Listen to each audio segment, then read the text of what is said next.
The world is moving faster than ever. If you can't keep up, then my friend, you are going to be left behind. Now, a lot of people believe that AI is the answer, and it is an incredible tool. A lot of these new models even have thinking mode to solve problems for you. But there's kind of a paradox here, because most people now are using AI to offload their thinking instead of using it to help them learn faster and accelerate their learning. The truth is, you are probably learning too slow. But the only advantage that we have right now is to learn how to learn. It's the foundation of everything. Building a business, growing on YouTube, advancing your career, anything that you want can be unlocked by learning. So in this video, I'm gonna walk you through a 5-step system to learn anything faster, especially in the AI age, so you can future-proof yourself and not ever worry about getting replaced. So the first step is to figure out, okay, what does good look like for you? Now, what does that mean? Well, if you are a good video editor, there are many types of videos that you can edit. There's long-form video editing, there's short-form video editing, there's documentary editing, there's YouTube editing. All of those require a different skill set and different roadmap to get there. So step 1, figure out what does good look like for the skill that you want to learn. What does a good long-form YouTube editor look like? What kind of videos do they make? What does a good short-form editor look like? What does a good podcast editor? And then once you've identified what good looks like, the next thing that we want to do here is we want to reverse engineer the path to get from where they are to where you are. I would actually, instead of just theoretically thinking about this, go find examples of what good looks like. This is an advantage of us living in the AI age. We can use AI tools like ChatGPT to deep research for us, like finding examples of case studies. We can use YouTube to find examples of creators who are demonstrating these skills or teaching these skills. Really hard for us to come up with these off the top of our head, but it's so much easier to be like, oh, I want to be like Hayden Hillier-Smith. I want to be like Koi's editor. I want to be like this amazing short form editor here. And so having examples, it's so much easier for us to understand what are we actually learning towards. Now, there are multiple ways to go about this process here of reverse engineering what good looks like, and they all have their own unique sets of considerations to think about. The best possible way to learn is to learn directly from the source. Maybe you won't be able to get Casey Neistat himself to teach you how to video edit it, but there are others who do specialize in his style or the style of the video editing that you'd want to do, right? And maybe they can give you their secret sauce and you can kind of learn from them. This is the fastest way to learn and the smartest way to learn. Get someone as a coach, as a consultant, as a mentor to help you learn the ropes and get to where you want to go. I would be a little bit careful because not everybody who's good at something is good at teaching it. When I was in medical school, a lot of our professors were actually just doctors. And those doctors didn't really know how to create learning curriculums, didn't know how to convey information well, and they made these really awful PowerPoint slides that were really boring and didn't engage us at all. I believe they were super intelligent people, but they just didn't know how to teach. So the best mentors you can find are not people who have done the thing themselves and are really good, but they also have the skill set of teaching that skill. But this approach is how I've made the biggest strides in my business, right? I've invested literally hundreds of thousands of dollars into these niche specialists to help me learn things like sales, like product design, product marketing, strategy. These are the people who have gotten me from point A to point B in the fastest possible time. I think a step down from that again would be using AI. There are easily ways that you can just chat with AI, have it break down a full roadmap for you to go from point A here all the way to what final destination looks like for you. AI is pretty good at that now. It can give you that roadmap, but what it lacks is the perspective, the experiences, and the actual, I've done this before and I understand who I'm building it for. And so depending on how fast you want to go and how much you're able to invest, this is where you'd start. But having a structured roadmap and hopefully a mentor to get you where you need to go is just the first step. And a lot of people get stuck here in this mental masturbation of, oh, I have this plan, I know what I need to do, but they don't actually take action or they don't do something meaningfully in a way that gets them results. And this is where we come to point number 2. Step 2, instead of just learning, build a project. Work on a project. A project is very, very different from learning. For most of my life, I've considered myself a musician, right? I learned how to play guitar on my own. I learned how to play piano. I learned how to produce music.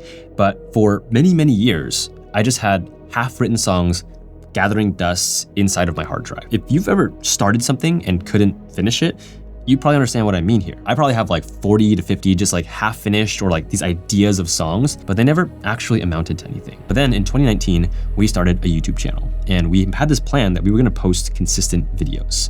And every single one of those videos that came out, I made massive progress. You work on a project, it forces you to have an outcome. Now, I like to define things so we're all on the same page. A project has to have 4 key components. Number 1, it needs to have a deliverable.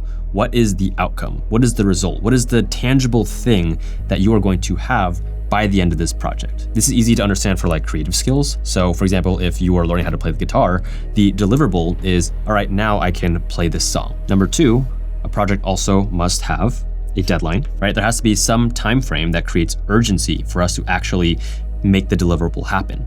Otherwise, we're going to fall prey to this term called Parkinson's law, where work expands to fill how much time you have. So if you don't have a deadline, you might as well spend the next 10 years learning this thing when it really might have just taken you like 2 days to do if you give it clear deadlines. So number three, all projects have documentation. So these are the notes, these are the resources. This is that structure, that roadmap that you got from point one, step one, that is used to help you execute on that deliverable. And finally, all projects also have to-dos. These are the tasks that must be completed to meet your deadline and create your deliverable. If you frame learning as a project, you are going to learn so much faster because you have clear steps on what to do. You have documentation so you know why you're doing it. You have a deadline so you know how urgently it is to do. And a deliverable means you have something to show for it, which means you can also get feedback from it and then learn even faster and faster. This is like the ultimate key right here for learning more quickly. Now, I may be biased here, but I also think that one of the smartest projects that you can work on and build is a YouTube channel, like a personal brand or an info-based YouTube channel, because it forces you to learn really quickly because YouTube videos naturally have all four of these pieces together. So a deliverable for a YouTube video is the actual video itself. The deadline, if you come up with a goal, if you're posting weekly videos, then you need to have videos done every single week. For documentation, this is like the research, this is the outline, this is the script writing. These are the courses or any information that you need to get you to make that video better. And then to-dos are all the steps that are required to make that video. You have to find a good idea. You have to package title, thumbnail. You have to outline, you have to script, you have to edit the videos. All of those things need to be checked off for this deliverable to be created. This is how I learned everything that I know about learning science, about neuroscience, about business. I just made videos, right? I was just making videos about the stuff that I was interested in. And by making those videos, I learned a lot faster, right? I compressed learning science and neuroscience into weeks because of YouTube videos. Every single video I made was just a different topic. And of course, this works even better if you have a good step number one, if you have a good coach, mentor, or course that you can follow to get you to where you need to go. And if you're interested in working with us to build a profitable YouTube channel and shortcut that process, then definitely check the links below. So step number 1 and 2, super important, right? You get the structure and you have a plan to execute and get things done. But step number 3 is really this lever that you can crank to learn like exponentially faster. And that is to increase the amount of feedback loops that you get for what you learn. Now, I learned the importance of this when I was in medical school. So during third year of medical school, you enter clinical rotations and you start to follow doctors around and start to talk to patients and stuff. Because, in medicine, you're working with like life or death cases very often, right? You can't give someone the wrong medicine because that would not only harm them, you could kill them, but also it really reflects poorly on the hospital, right? So literally every decision that I wanted to make, I had to run it by someone. I thought it was annoying at first, but by running it by someone who's smarter than you and they give you feedback on whether that's good or bad, you actually learn so much faster. Let's say that I would go talk to a patient, maybe they were feeling, some stomach pain, and I would make a guess. I would guess like, okay, what is wrong with them? And then I'd go talk to, the doctor who's in charge of me and I'd test that hypothesis, right? I'd ask them, is this good or is this bad? And they would either correct me or say, that's wrong. And then I would know, okay, that's maybe the wrong way. Think about it. It's actually this. Now I've learned, right? Because I know that this was wrong and this was right. It seems so obvious that having feedback of like what's right or what's wrong makes learning faster. But the problem is somehow in school, we aren't really taught to learn like this. And in life, we aren't really taught to learn like this. Like the way that most people think about learning is like reading textbooks, right? Like reading paragraphs and pages. Nowhere in like the reading process does this happen right here, right? Is there any feedback on, is what you're reading right? Or is your understanding of the thing right or wrong? It just means that you can just slowly start to trim all of the things that are wrong and get to the right answer faster and faster. Imagine if you made 30 YouTube videos, but you never looked at the analytics, you never looked at the view count. How would you know if it was good or bad?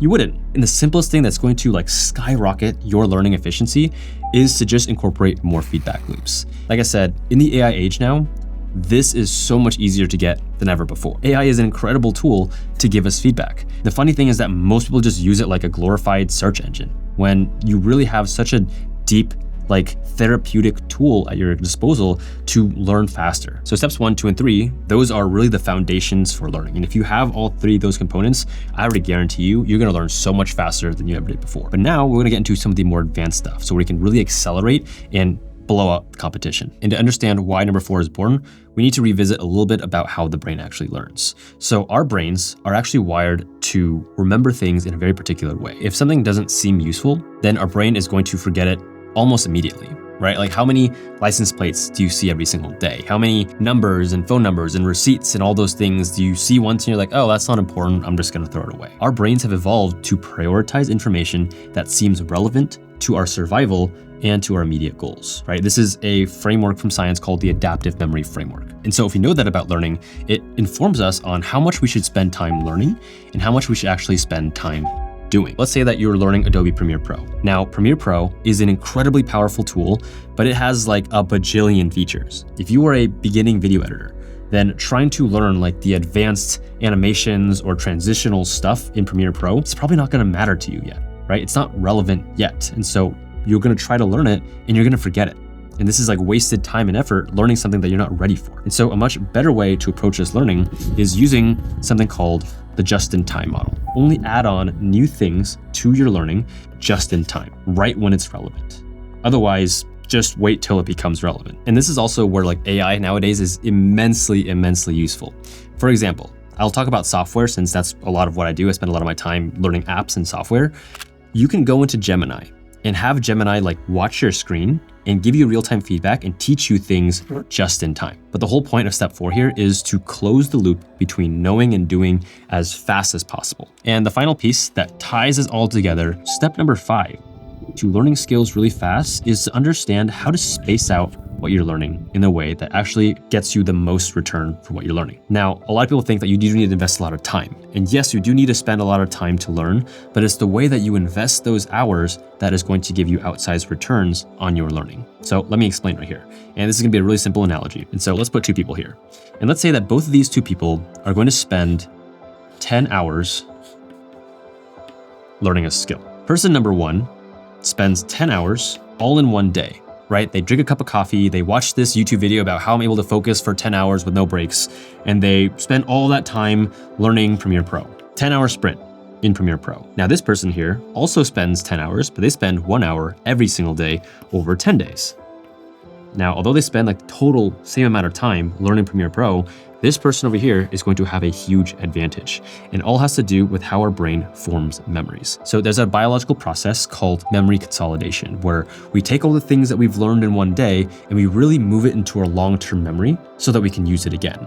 And this process of memory consolidation is most active when we're sleeping. This is why everyone always talks about get a good night's rest, get good sleep, and you'll be much smarter the next day. Have you ever tried to learn something, it felt really hard in that moment, and then you went to sleep and then the next day you came back to it and you're like, oh, it's kind of easier. That is literally the effects of memory consolidation there. It's like your brain like digging deep roots in all the things that you just learned so it sticks a lot better. And so this person over here who spaced out their learning over 10 days, doing an hour a day, has multiple advantages over the person who just did it all in one sitting. The second reason is spending an hour a day, they probably were able to focus really well and actually extract a lot of learning from that hour. Whereas this person over here, maybe they spent 10 hours like sitting there in Premiere Pro, but probably by hour 2, they were tired, they were thirsty, they were hungry. Probably by hour 5, they were daydreaming. Probably by hour 8, they were scrolling on their phone. So really, how much learning did you extract from doing a 10-hour sprint? Probably very little. And this has also been something that's been really well studied by Ebbinghaus. There's a process in our brain called the forgetting curve. So after we learn something, we tend to forget a lot of that information unless we reinforce it by studying it again or looking at it again quickly. And so if you learn something and you don't look at it again for 10 days, most of what you learned, I hate to say it, is gonna be out the window. Spacing out your learning appropriately really compounds the effects of this pyramid here, because it's an accelerant. It really increases the foundational layer and what we learn just in time. This pyramid here has been my cheat code for the past 5 years to learn everything that I have about YouTube, about entrepreneurship, about making money online. And it's exactly the same process that we use to build our learning programs so that our students learn so much faster and get crazy results building their own YouTube channels. And so if you're interested in learning how to build a YouTube channel, Like I said, we have some free resources in the description below, or you might like this video right here. It's our entire masterclass on how to build a profitable YouTube channel in 2026.